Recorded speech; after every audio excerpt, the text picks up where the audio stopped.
I've been obsessed with the concept of liminal spaces for a while now. I'm even in the liminal photography group on Facebook, and yes, I still use Facebook, unfortunately. So when Kane Parsons uploaded the first episode of his Backrooms series on YouTube a couple of years ago, I was strapped the fuck in. And before I jump into the review here, I just want to say you don't really have to be familiar with this YouTube series to jump into this movie. If all you have is a vague concept of what the Backrooms are, or all you know is the original 4chan post, you're perfectly fine. But I will say that this movie is based on Kane's version of the Backrooms, and not the version with the levels and the entities and whatever that I personally don't really like or care for that much. And here we are, a little over 4 years later, and Kane is now the youngest director to top the box office. Backrooms is doing gangbusters, and I love what this means for the world of indie horror. And while the word horror is still in your mind, I just want to remind everybody that just because something doesn't scare you personally does not mean it's no longer horror.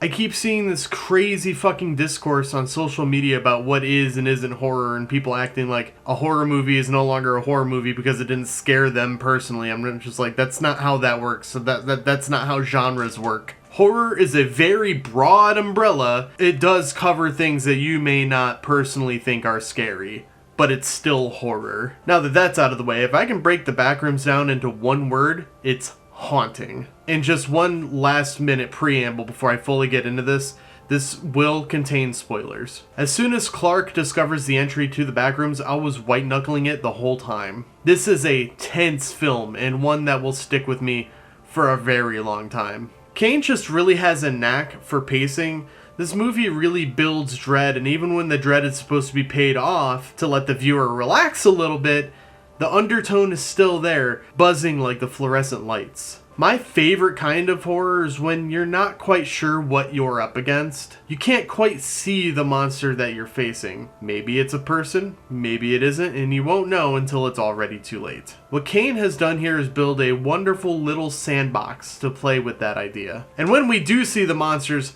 holy fuck are they unsettling. One of my biggest fears is doppelgangers, which is something that looks familiar but is just a little off. Which again is why I'm fascinated by liminal spaces. They're recognizable, but something about them is just different and just weird enough to give you pause. Now when you add humanoid figures to the mix, the whole uncanny valley effect comes into play. It reminds me of that scene in Weapons when Alex's mom, currently being controlled by Gladys, does that weird little walk from the front door of their house to Justine's car while she's sleeping. The monsters in the Backrooms aren't malevolent. The giant Captain Clark that we see in the second half of the movie has a look of confusion on its face every time we get a look at it. They're acting out of fear, not because they want to kill you. The concept of memory being this fallible thing is something that more people really need to get through to their heads. It's been scientifically proven that no memory is 100% accurate to what you've experienced.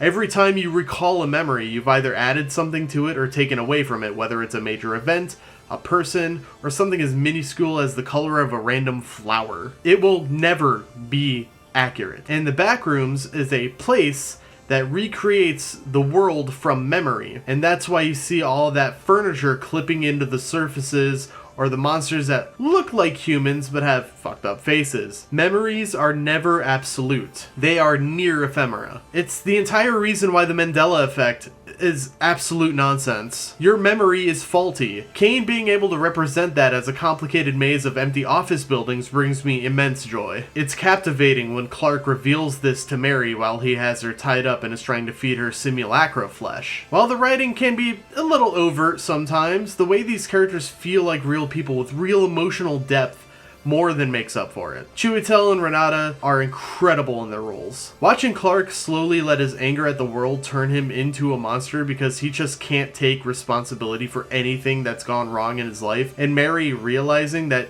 she can't help him, is heartbreaking. And I see a lot of my former self in Clark. There were several points in my life where nothing was ever my fault and I never took accountability for my failures. I'm just glad I never decided that the only place I could truly belong was a place where nothing is real, just fabrications. Allow me to take a moment to talk about the music and the sound design of this film. Kane collaborated with composer Edo van Bremen for the score, and they knocked it out of the park. It's full of eerie ambient pieces and disparate beats that help build tension and underscore some of the more emotionally charged sequences of the movie. They also made use of some licensed tracks like The Word Becomes Flesh by Boards of Canada for the end credit scene. Also, really fast on getting that license because Boards of Canada, their new album just came out, and that's a track off the new album.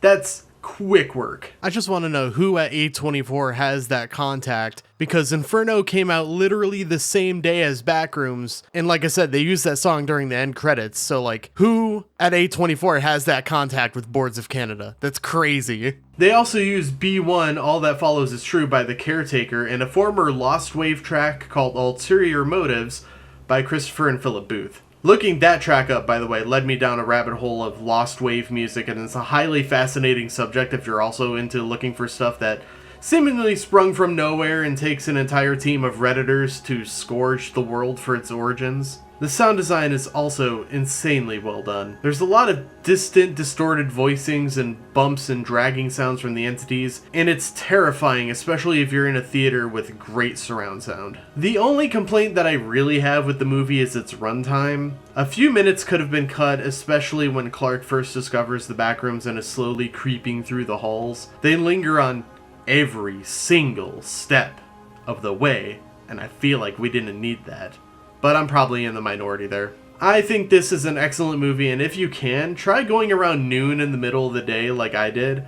I saw this on a Wednesday at 1 in the afternoon, and my theater was me and a family a few rows back who were thankfully silent throughout the whole thing. It really added to the atmosphere a heck of a lot. This was an excellent psychological mind trip of an experience that I will be thinking about for a long time, and I can't wait to see what Kane does next.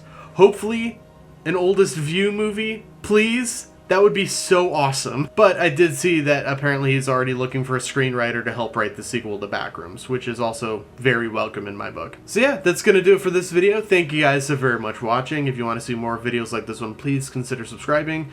If you want to see more of my lovely mug, you can check me out on all my social medias. Everything's linked in the description. Come to Twitch. I'm streaming a lot more lately. Twitch.tv/Shadowsense1. And yeah, until then, I'll see you guys next time. Bye-bye.